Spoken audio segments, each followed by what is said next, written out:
Good morning, and congratulations to the cadets of Air Force Academy Class of 2024. To Secretary Frank Kendall, General Chance Saltzman, General David Alvin, Lieutenant General Richard Clark, and to all the friends and loved ones and sponsor families of these extraordinary graduates, thank you all for what you have done to support them in this journey. And again, I applaud all that you have done every day. In 2020, as a United States Senator, it was my privilege to nominate 5 cadets to this class: Lindley Davis, Elizabeth Deards, Kyle Motes, Noel Marani, and Jarixa Vega. And as Vice President, I know firsthand the excellence produced by this academy. With me here today is Lieutenant Colonel Deborah Starkey, class of 2009, the first Space Force Guardian to serve as military aide to the Vice President. Lieutenant Colonel Zachary Fulton, class of 2007, and Major Anthony Navaroli, class of 2013, who flew me here on Air Force Two. And since taking office, I have flown nearly 400,000 miles across continents with the help of graduates of this very academy. So it is my firsthand experience that this academy produces some of the greatest pilots in the world. Indeed.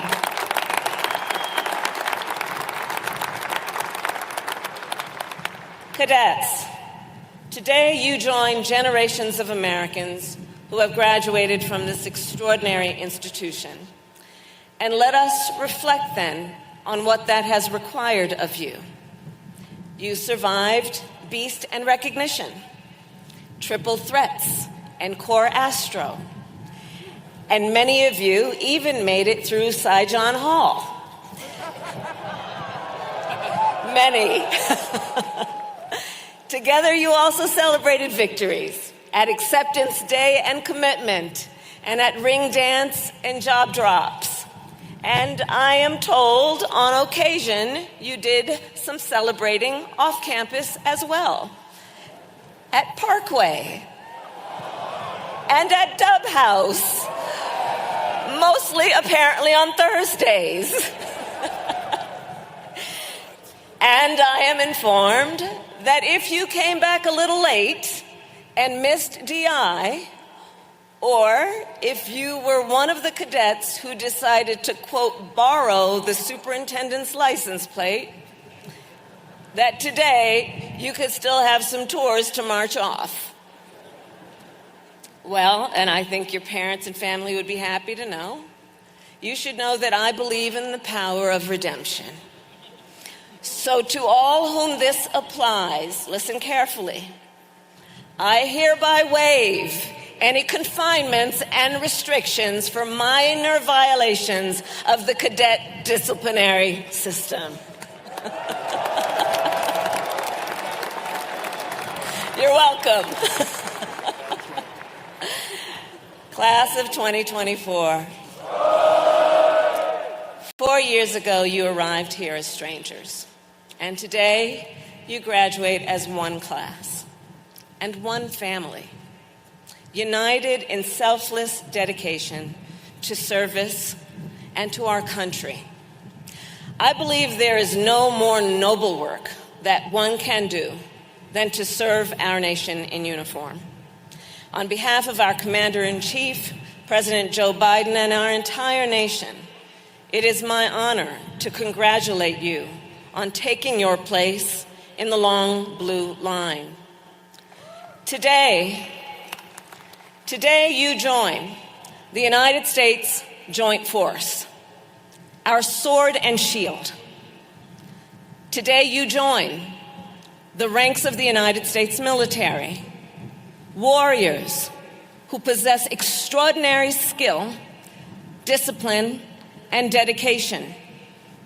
Today you join the greatest fighting force the world has ever seen.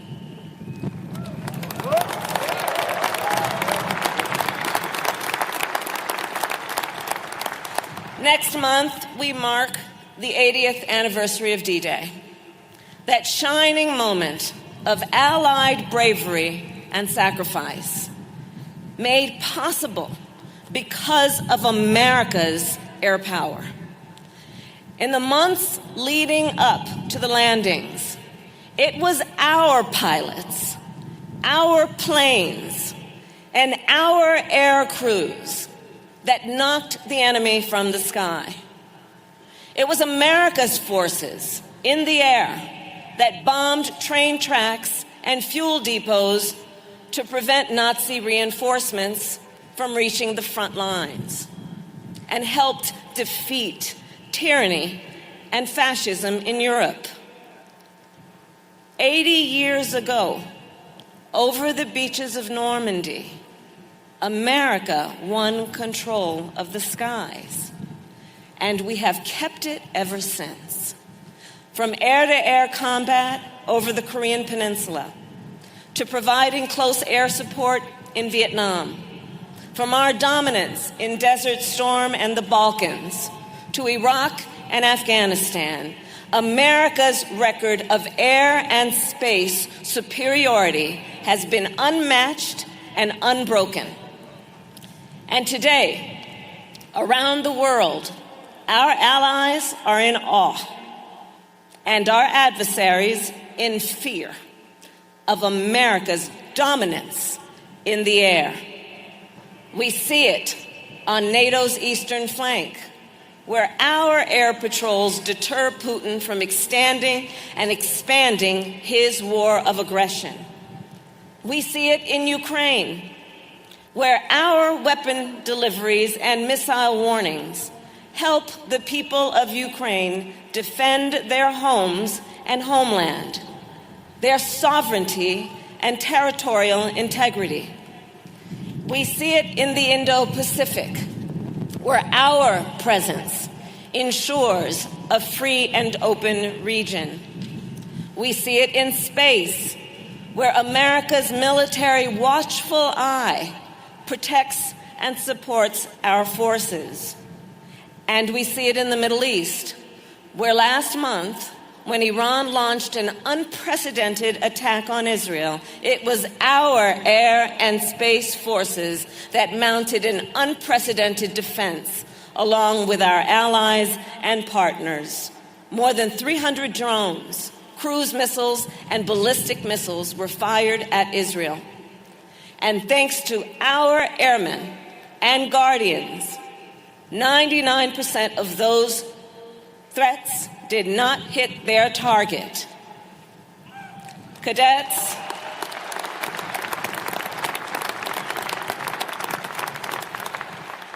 as it has been for generations, America's national security and global stability depend on our strength in the sky and space. And as officers, our nation is counting on you to preserve and extend that strength, including, I will add, through your ability to innovate. Since the days of Kitty Hawk, the United States has led the world in aerospace innovation. The first modern drone, the first GPS satellite, the first stealth aircraft.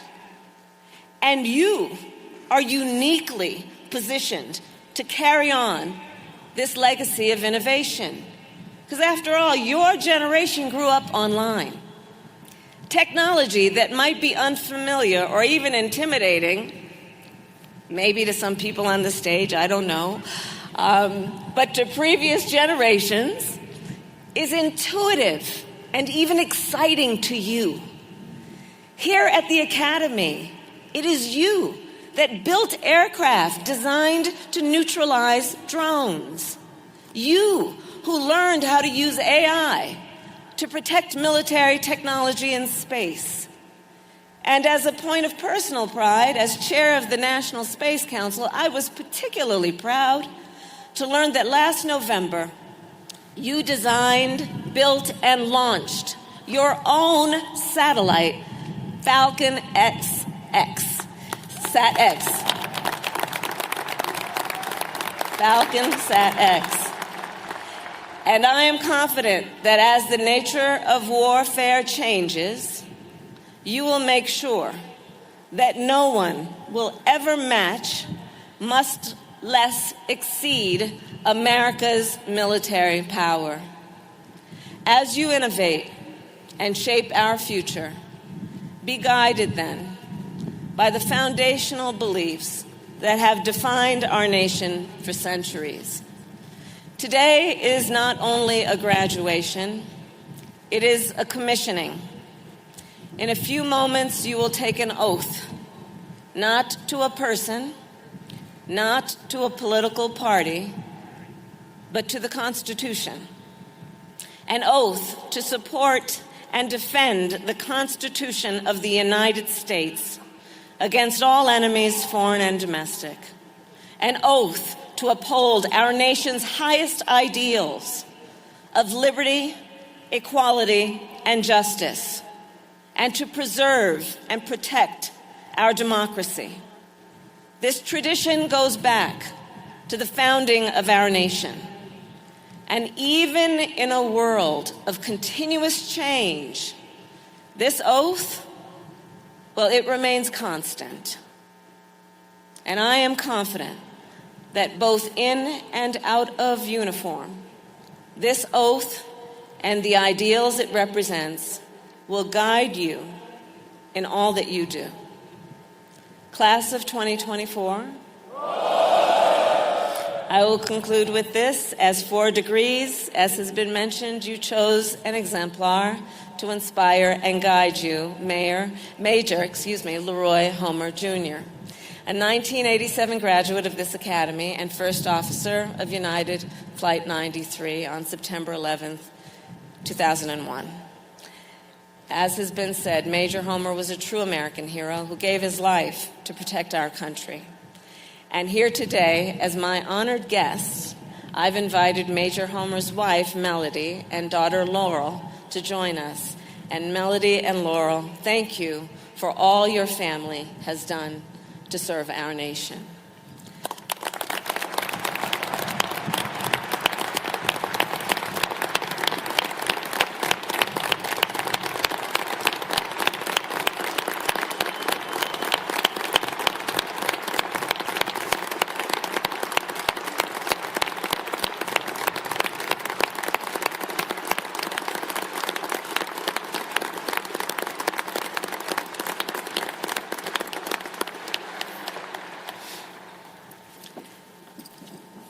So looking out at these cadets, we know Major Homer's vision and his spirit lives on.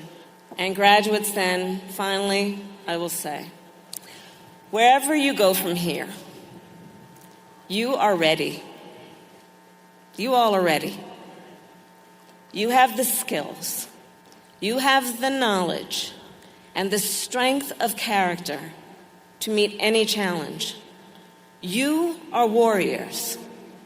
You have dedicated yourselves to the service of our nation, and America's security relies on you. I know you will make our country proud. And as your Vice President, it is my profound honor to congratulate you on this tremendous accomplishment and to soon address you as graduates of the United States Air Force Academy. God bless you, and God bless the United States of America. Thank you.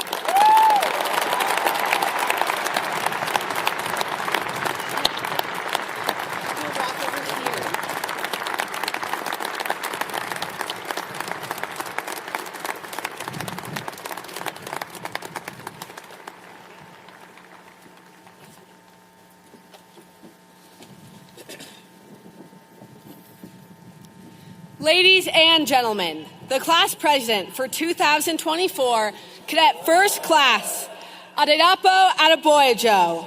The Summer Cadet Wing Commander, Cadet First Class, Haley Kim.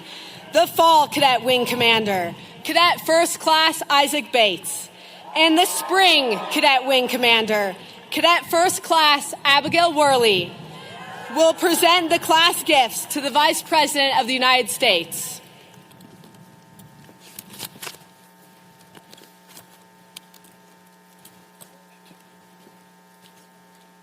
Vice President Harris, for your dedicated service to our nation, to the United States Air Force, to the United States Space Force, and to the United States Air Force Academy, it is with great pride that today's graduating class designates you, by acclamation, an honorary member of the United States Air Force Academy's class of 2024.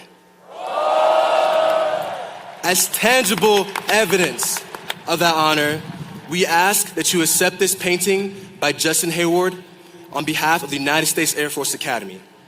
We also present you with our class coin as a token of our appreciation.